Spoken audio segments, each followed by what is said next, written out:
bawah candra di muka, kita hendak melakukan penggodokan, pembakaran berbagai kesalahan, itu membutuhkan persiapan. Dan persiapan itu dilakukan sejak bulan Muharram, sejak bulan haram yang keempat, yakni Rajab. Jadi artinya Rajab kemarin kenapa mesti ada doa Allahumma barik lana fi Rajab wa Sa'ban wa balikna Ramadan? Itu karena di Rajab adalah bulan persiapan, membakar habis-habisan, melakukan persiapan habis-habisan untuk masuk ke Ramadan.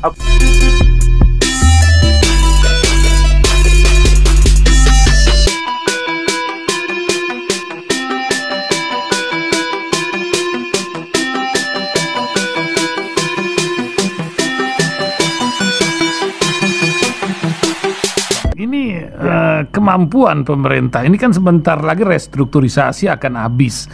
Di tahun-tahun depan ini pemerintah juga kalang kabut mencari dana yang ya sampai pergi ke negeri kadrun pun buat beresin ibu kota itu entah macam mana.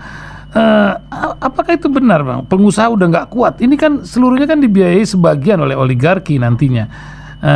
Kalau diperas lagi dibuat 2022, 2024 ini dari mana ini dana lagi? Sementara dana rakyat sudah tersedot ke lembaga-lembaga negara atau badan-badan usaha negara gitu. Kan begitu, Bang? Atau ada cerita lain? Pinjaman. Pinjaman lagi?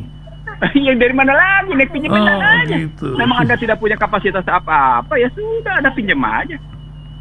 Kok pinjam aja, jalan satu-satunya adalah pinjaman. Dan kalau sudah pinjaman, itu yang saya bilang dalam kajian saya misalnya, kalau kita ngambil soal utang sebagai pintu masuk penjajahan, itu kan pernah saya jembreng di TV swasta dengan saya bawa dokumen bagaimana isi perjanjian. Kejatuhan itu. Turki juga begitu kan, hutang pula. Sama. Jadi artinya ketika kita masuk ke dalam kajian pinjaman, maka sesungguhnya kita sudah menyerahkan, sorry to say ya, dalam artikel saya, menggadaikan kedaulatan. Enggak, saya nulisnya bukan sekarang tuh, saya nulisnya di awal abad 21 yang karena saya risau terus juga di era pertama Susilo Bambang Yudhoyono gitu. Jadi dan itu saya tuang dalam buku bangsa, buku Selamat Datang di Negeri Amburadul dan Kita Belum Merdeka gitu. Lucu tuh. Ada buku saya 2 sebelum Kita Bangsa Terbelah. Saya nulis Kita Belum Merdeka dan Selamat Datang di Negeri Amburadul. Ya, itu semuanya basisnya pinjaman. Ada sebuah kajian menarik, kajian di Indonesia dengan membandingkan di Eropa. Mereka menyebut berbagai kebijakan yang muncul dari Unholy Alliance gitu. Unholy Alliance itu Bank Dunia, IMF dan WTO yang dilanjutkan oleh Habibie. Itu sebenarnya kebijakan-kebijakan rekolonialisasi. Dan mereka minta pendapat saya kebetulan. Gimana kalau ngelihatnya begitu? Mereka bikin kajiannya cukup dalam dengan memberikan bukti-bukti gitu. Saya memberikan stressing pada hal-hal tersebut. Nah, balik ke soal IKN, dengan kondisi keuangan kayak gini adalah tidak mungkin sesungguhnya. Anda bayangkan APBN 2022 defisit anggarannya 868,02 triliun. Memang lebih rendah dibanding 2021. Tetapi dampak dari defisit ini itu dalam surat utang diterbitkan akan tinggi. Dampaknya lebih lanjut adalah itu juga terlihat pada keseimbangan primer. Dampaknya lebih lanjut adalah ini adalah tahun terakhir di mana defisit terhadap PDB tidak boleh melampaui 3%. Yeah, mereka bikin tetap dengan 4,8. Padahal Mahkamah Konstitusi sudah menyatakan tentang anggaran yang posisi kan gitu-gitu ya. Jadi pertanyaan berikutnya, kalau pakai bahasa politik gitu, APBN mana dalam situasi kayak gini yang menunjukkan efektivitasnya tinggi? Gitu pertanyaannya. Lalu mereka jawab, iya memang kemiskinan naik. Nah, berarti anggaran lu nggak efektif. Dan ini mesti pengangguran tetap tersebar. Anda ngambil JHT 56 tahun. Anda ambil dana BPKH. Anda ambil yang namanya dari BPJS kesehatan gitu. Anda pergi ke pasar tapi nggak laku karena itu pergi ke JHT 56 tahun. Itu kan jadi kelihatan begitu gitu loh. Ada sesuatu yang ambisinya besar, lebih besar pasak daripada tiang. Tapi pada saat yang sama, Anda naikin juga pajak. Siapa korbannya itu? Rakyat lah. Itu kan. Iya, tapi kan the show must go on, ini yang bikin jadi masalah. Apakah senaif itu? Apakah tak ada orang bijak di dalam sebuah keputusan negeri yang sedemikian besar ini, Bang? La yakilun. Sudah ada dalilnya gitu. Zamannya sedang beginilah begitu ya. Ya. Nah, kalau saya terus terang karena insya Allah saya dalam posisi istiqomah memegang Al-Quran hadis gitu ya. Insyaallah. Kalau saya belajar narasi, saya belajar diksi dan narasi yang muncul dari Al-Quran gitu ya. Itu jelas sekali bagaimana sesungguhnya gambaran orang-orang itu dilukiskan dalam katakan di Al-Baqarah, atau katakan ambil di Al-Taubah, atau katakan ambil di Al-Maidah gitu ya. Itu kan lukisan-lukisan itu diksi yang dipakainya itu jelas sekali gitu. Anda di antara kalian yang memang di depan di antara lingkungan kamu ada yang sebagian di depan kamu baik-baik aja, tapi di belakang kamu sesungguhnya muka bukan sekedar, tapi mereka membalikan punggung, bahkan waduh, kebayang nggak narasinya, diksinya itu kayak gitu. Iya. Luar biasa itu kalau kita ambil gambaran itu gitu. Jadi artinya betul-betul saya ngambil perspektif hikmah di balik peristiwa gitu ya. Ini membuktikan bahwa sesungguhnya umat Islam di Indonesia harus melihat dirinya sendiri sebelum kita melihat orang lain. Apa poinnya? Apakah kita memang pertama sudah memasukkan rezeki dengan benar apa enggak, sehingga darah dan daging kita adalah darah dan daging yang memang diridhoi Allah untuk tumbuh. Nih, ada riba nggak yang masuk? Itu dia. Dari mulai pinjol, motor, kredit, macam-macam semua. Yang kedua, soal pikiran, soal pemikiran. Adakah kita mau membuka Al-Quran sehari?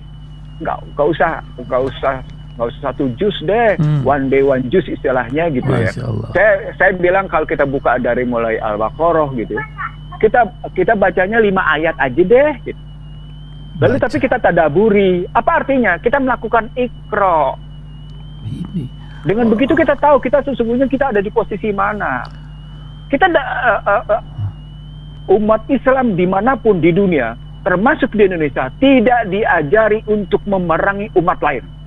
Garis bawahi ya, umat Islam di dunia, termasuk di Indonesia, tidak diajarkan Al-Quran dan hadis untuk memerangi pihak lain, bahkan membunuh pihak lain itu tidak diajarkan. Tetapi hal diajarkan untuk yang namanya bertahan dalam rangka memegang teguh keimanan. Maka ketika ada serangan terhadap keteguhan keimanan, ya mau tidak mau bertahan dong. Ya, susahnya umat Islam Indonesia hanya 30% yang bisa baca Al-Quran, Ustaz. Mending 30%. Nggak sampai.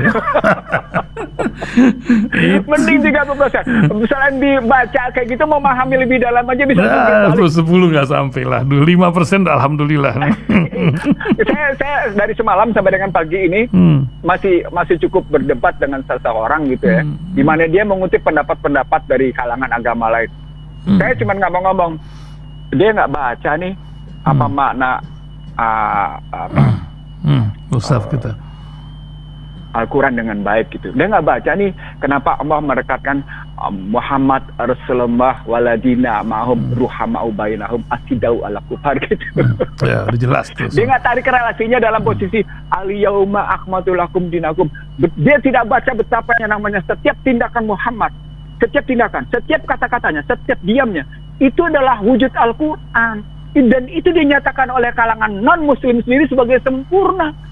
Lalu kenapa Anda masih berpikir tentang pihak lain? Kalau Anda sudah menyatakan wa asyhadu anna Muhammad Rasulullah. Ya Allah, ya Tuhan, metodologi berpikirnya gimana tuh? Nah, ya Allah.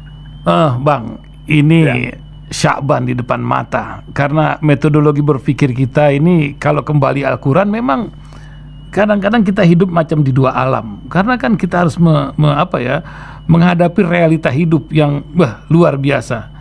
Sementara paling tidak di rumah tangga kita harus menegakkan sholat dan nilai-nilai Al-Quran.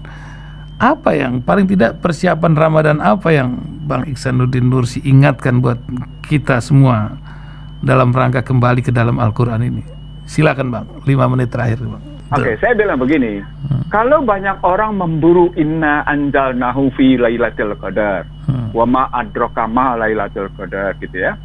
Kalau pakai ad-duhan dia malam yang penuh berkah. Jadi yang disebut dengan lailatul qadar dengan menggunakan ad-duhan, maka itu malam penuh berkah. Artinya berkahnya karena ke dalam diri kita tertanam Al-Quran. Maka kita akan mendapat petunjuk yang kokoh dengan kedamaian yang luar biasa. Kita mendapatkan nafsul mutmainah gitu ya.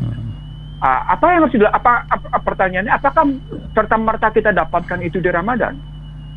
Enggak. Ibarat kita mau masuk ke kawah candra di muka, kita hendak melakukan penggodokan, pembakaran berbagai kesalahan. Itu membutuhkan persiapan. Dan persiapan itu dilakukan sejak bulan Muharram, sejak bulan haram yang keempat, yakni Rajab. Jadi artinya Rajab kemarin kenapa mesti ada doa Allahumma barik lana fi Rajab wa Sya'ban wa balikna Ramadan? Itu karena di Rajab adalah bulan persiapan, membakar habis-habisan, melakukan persiapan habis-habisan untuk masuk ke Ramadan. Oke, Rajabnya sudah lewat, berarti di Sya'ban ada persiapan? Nggak ada. Apa itu? Kembali lagi sekarang kita pelajari Al-Quran secara prinsip. Jadi kita nggak usah bicara soal hadis sekian juz gitu, nggak usah lah kita bicara itu. Mengerti. Tapi mari kita pahami metodologi sistematik, analitik, dan pembuktian yang diajukan oleh Al-Quran. Bagaimana Al-Quran mengajarkan sistematik berpikirnya, bagaimana Al-Quran mengajarkan metodologinya, bagaimana Al-Quran mengajarkan analitiknya, bagaimana Al-Quran mengajarkan buktinya, bagaimana Al-Quran menggunakan diksi-diksinya, pakai bahasa Indonesia ya. Dia pilih kata-kata yang baik gitu, lalu kemudian narasinya yang luar biasa. Itu kalau kita kaji lebih dalam, kita akan dapat. Jadi masuk Ramadan, kita sudah dengan bekal, sudah dengan persiapan yang tangguh. Jadi bukan cuma sekedar pada Ramadan kita demikian kokohnya pergi ke masjid tiap malam dalam rangka tarawih gitu. Tapi sebelumnya kita nggak pernah melakukan persiapan itu. Itulah Ramadan. Dia disambut dengan satu persiapan keimanan yang luar biasa. Itu yang pertama.